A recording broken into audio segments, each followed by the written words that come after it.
You know that feeling? When you look in the mirror and realize you've been lying to yourself, not about something big, but about the small, quiet ways you've been playing small. The workout you said you'd start, the project you promised you'd finish, the version of you that you keep postponing until tomorrow. But tomorrow never comes, does it? I've seen it in so many people, clients, students, friends, people who once had fire in their eyes, but slowly let comfort steal their soul. One man I worked with, a brilliant artist, told me, "I don't create anymore because I'm waiting for inspiration." But the truth is, he wasn't waiting for inspiration. He was hiding from fear. And maybe, if we're honest, so are you. Because weakness doesn't arrive with a scream. It whispers. It disguises itself as logic, as rest, as taking it easy.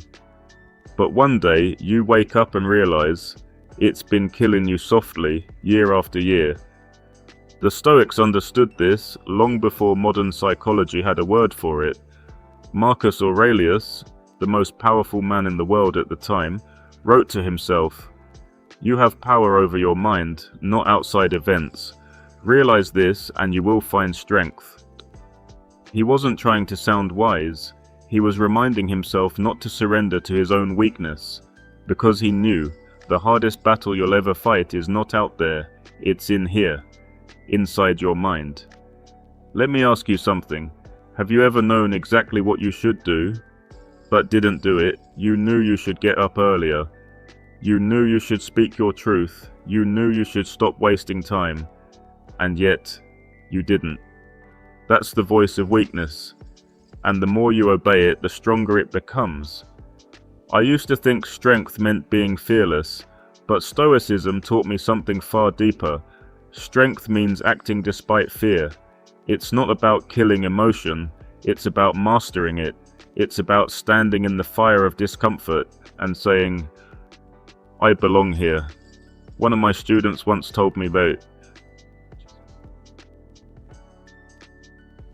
chasing comfort, because comfort isn't peace, comfort is anesthesia. It numbs you slowly until you forget you were meant to rise. Every comfort zone is just a soft coffin lined with excuses. The Stoics didn't read philosophy to sound smart, they lived it to survive. Epictetus was born a slave, beaten and owned by another man, yet he said, "No one can hurt you without your permission." He wasn't talking about physical pain, he was talking about the mind, because once your mind becomes your ally, no circumstance can become your master. And that's what this journey is about, not self-improvement, not motivation, but transformation. The kind that starts the moment you stop tolerating your own excuses. The kind that begins when you realize the enemy isn't out there. It's the part of you that settles, scrolls and waits. Today I want to invite you into a different kind of conversation. Not one about being perfect, but about being real. About confronting the parts of yourself that you've been avoiding. The laziness, the fear, the doubt, the endless some days. Because those are the parts holding the real you hostage. And I'm not here to judge you, I've been there too. I've lost days, even years, to comfort and distraction. But I've also learned that every moment is a new chance to start again, if you have the courage to face yourself. The Stoics believed that a good life is built, not found, brick by brick, habit by habit, moment by moment. You don't need a miracle, you need that or do. You need mastery, you don't need motivation, you need to.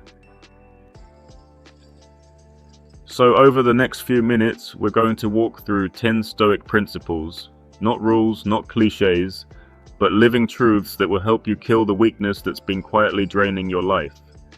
Principles to remind you that discomfort isn't the enemy, avoidance is. That pain isn't punishment, it's progress, and that your life doesn't change the day you get inspired, it changes the day you get honest. Before we begin, I want you to ask yourself one question, and answer it honestly. If I keep living exactly like this, will I respect the person I become a year from now? Take a breath.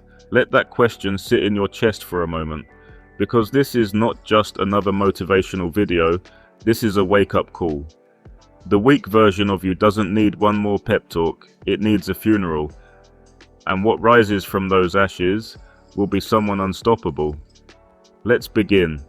If you're still here, it means a part of you is done with excuses. A part of you is tired of feeling like there's more inside you than the world can see.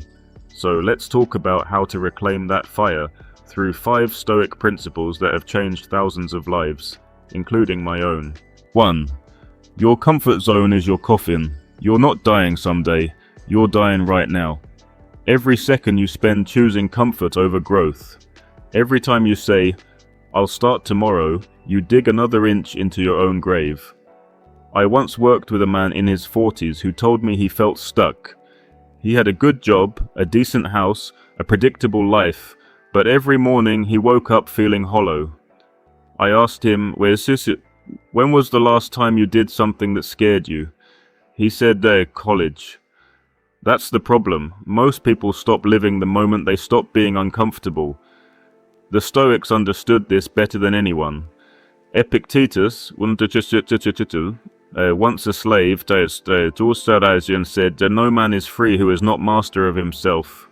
Freedom doesn't come from ease. It comes from effort, from facing the cold mornings, the awkward conversations, the failures that make you feel alive.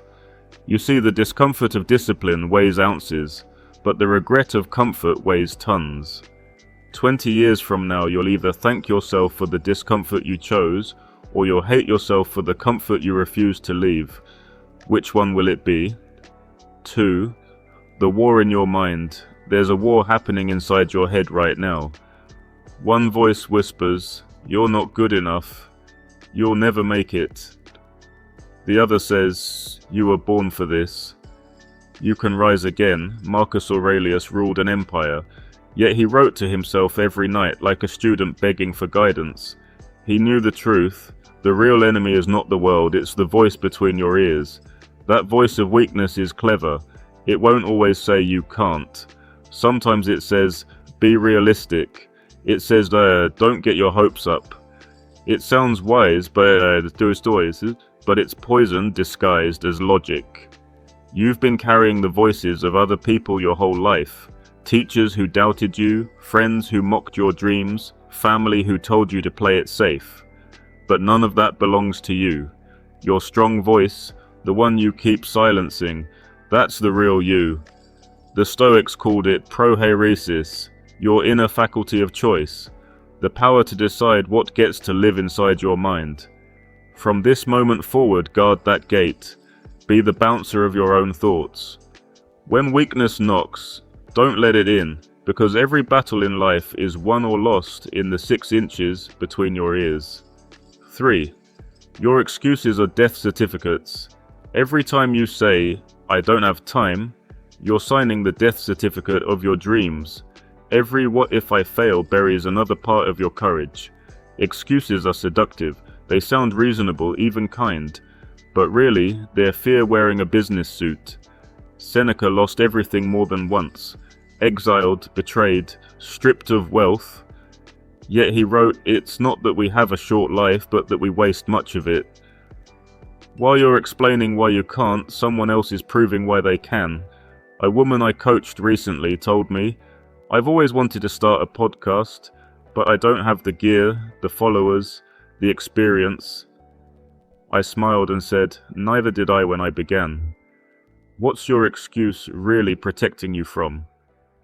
She was quiet for a while, then whispered, "Fear of being judged." That's what every excuse hides. Fear of being seen as less than perfect. But the Stoics taught that action cures fear. Not planning, not journaling, not waiting. Action.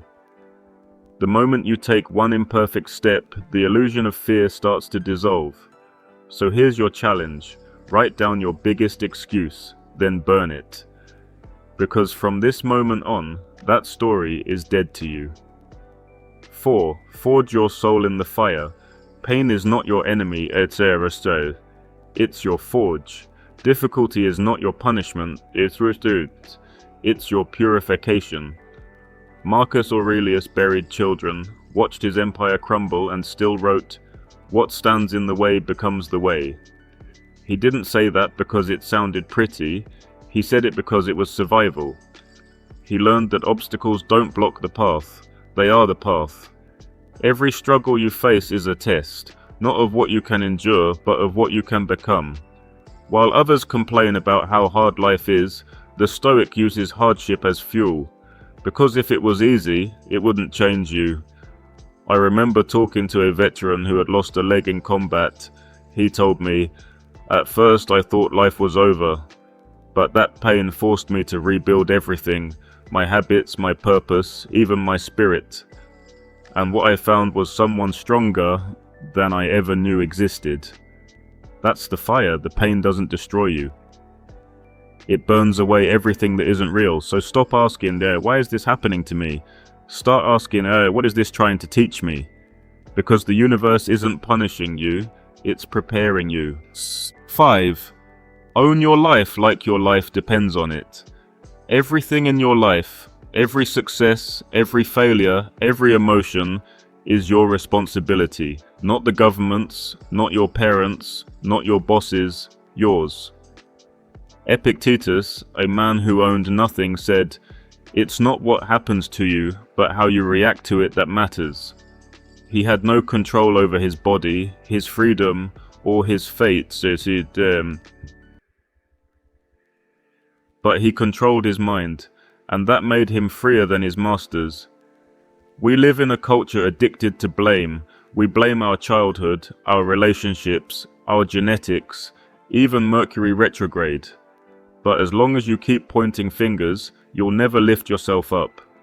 When you own your failures, you gain the power to fix them.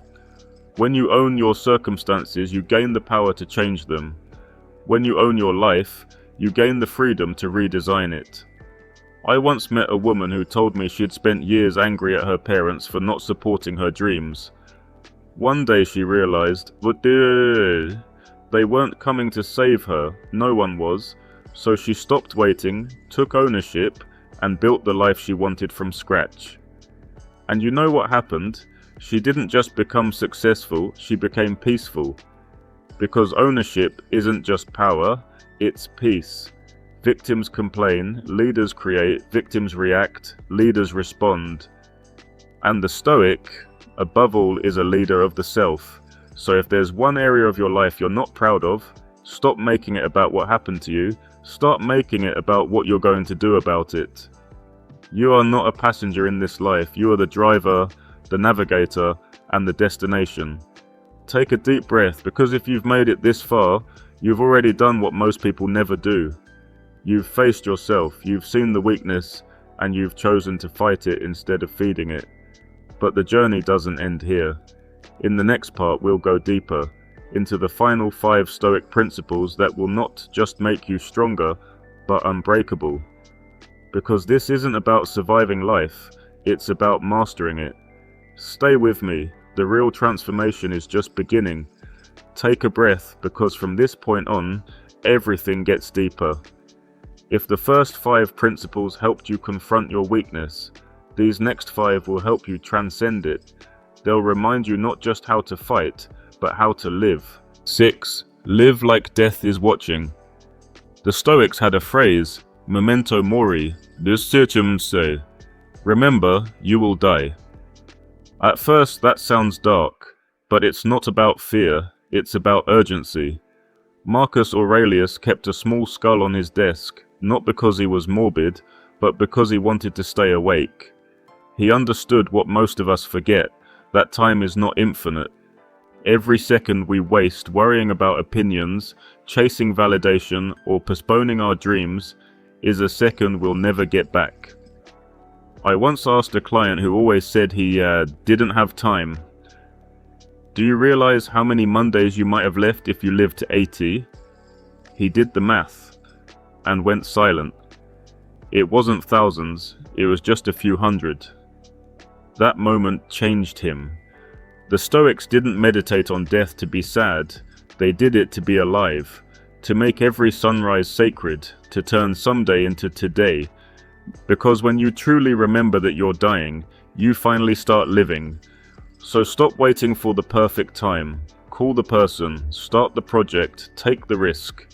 Because death doesn't care about your fears, only about whether you lived fully while you were alive. 7. Keep discipline as a sacred ritual. Motivation fades, discipline remains. And in the modern world, discipline is rebellion. We live in an era where distraction is the norm and focus is rare, where people say, "I'll do it when I feel like it." But the Stoics would say, "Do it because it's right, not because it's easy." One of my favorite modern examples comes from a man I coached who was training for an ultra marathon. He told me, "Every morning at 5 a.m. I don't want to run, but I made a rule. I don't negotiate with my feelings before sunrise." That's discipline, not because it's harsh, but because it's sacred. Discipline is self-respect in motion. It's a way of saying, I keep my promises to myself. And when you do that consistently, you start to trust yourself again, something most people have lost. The Stoics trained their minds the way warriors trained their bodies. They didn't wait to feel ready. They built readiness through repetition.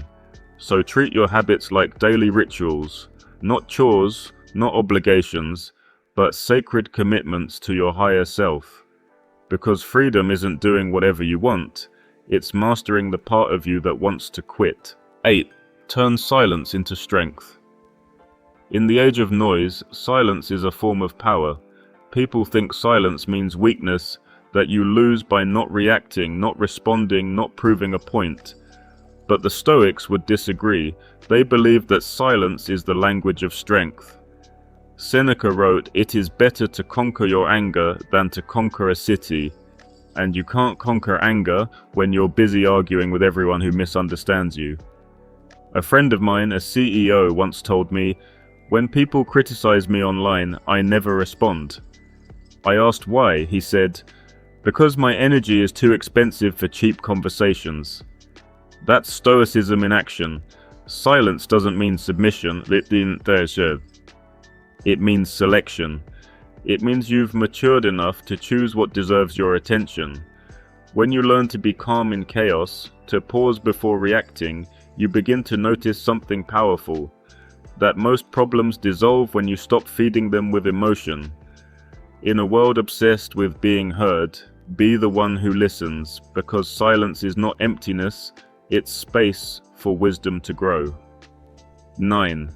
Live by standards higher than the world's look around. The world constantly tells you to settle, to lower your standards, to blend in, to be realistic. But realism has never built anything worth remembering. The Stoics believed the opposite. They held themselves to a higher standard, not to impress others, but to stay true to their own nature. Marcus Aurelius didn't compare himself to other emperors. He compared himself to the man he could be. I remember mentoring a young man who told me, "I just want to be like everyone else.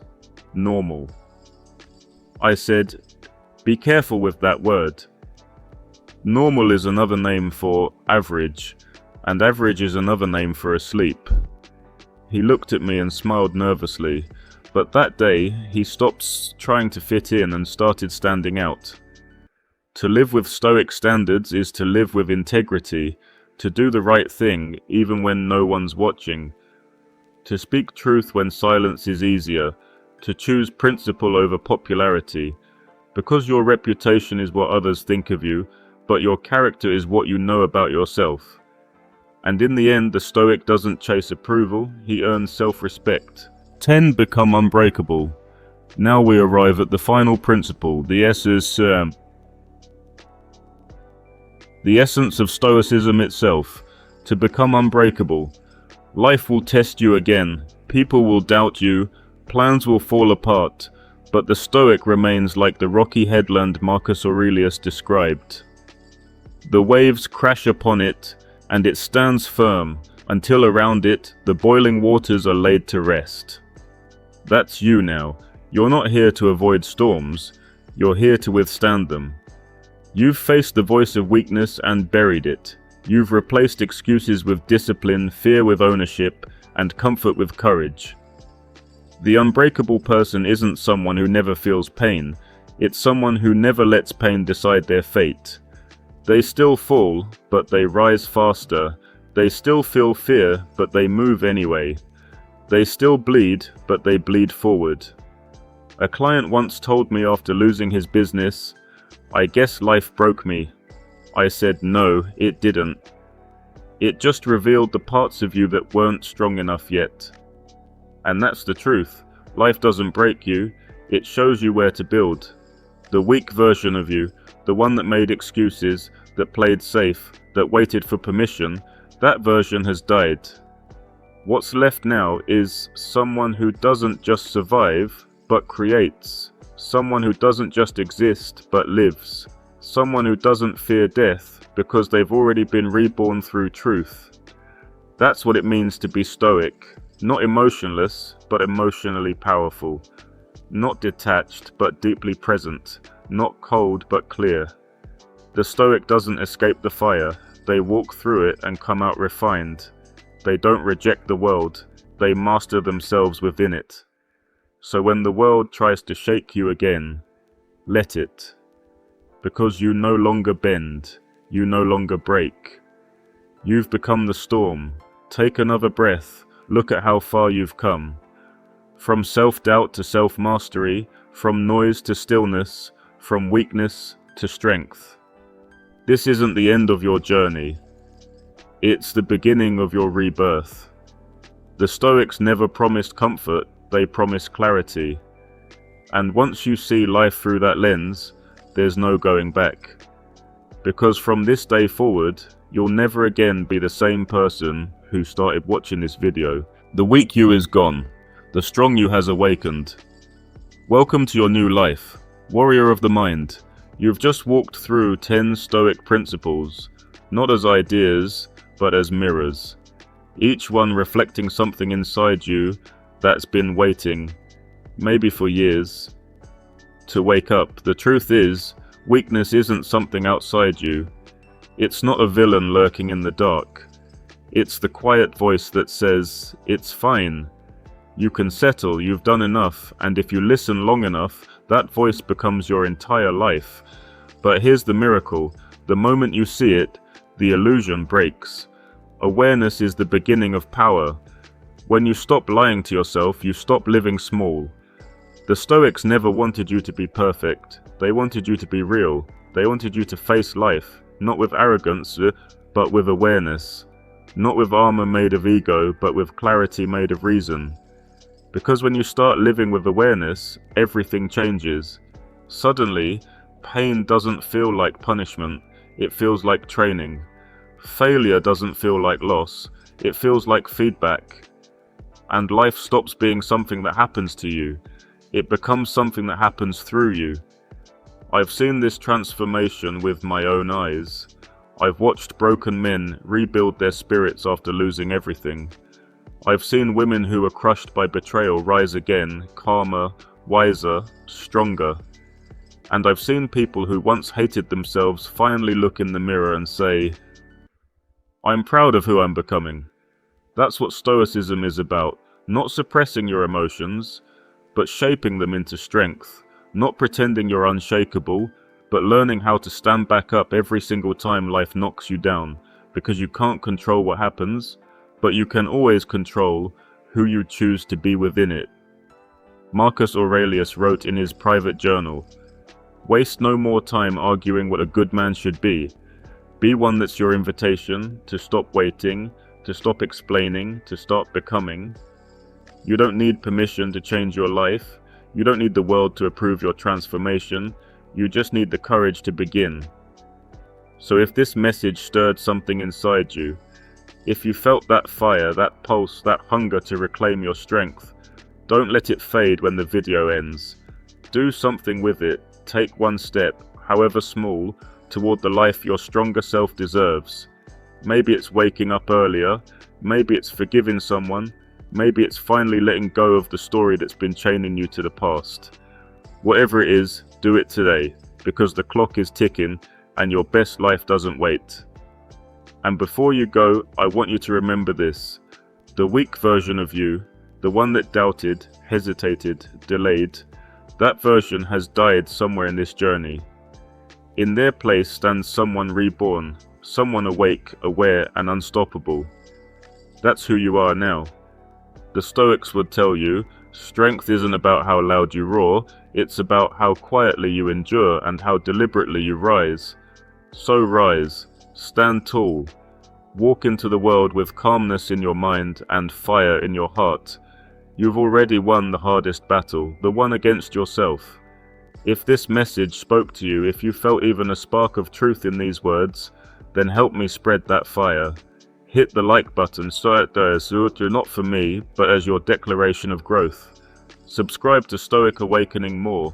Join a community of modern warriors who choose reason over reaction and courage over comfort. And share this video with someone who's fighting their own invisible war, because sometimes one message is all it takes to change a life. Leave this in the comments right now. The weak me is gone, the strong me is alive. Let that be your public promise to yourself, to the world, and to the future that's waiting for you. Take one last deep breath. You've just buried your weakness and awakened your strength. Welcome to your new life, warrior. Welcome to Stoic Awakening more.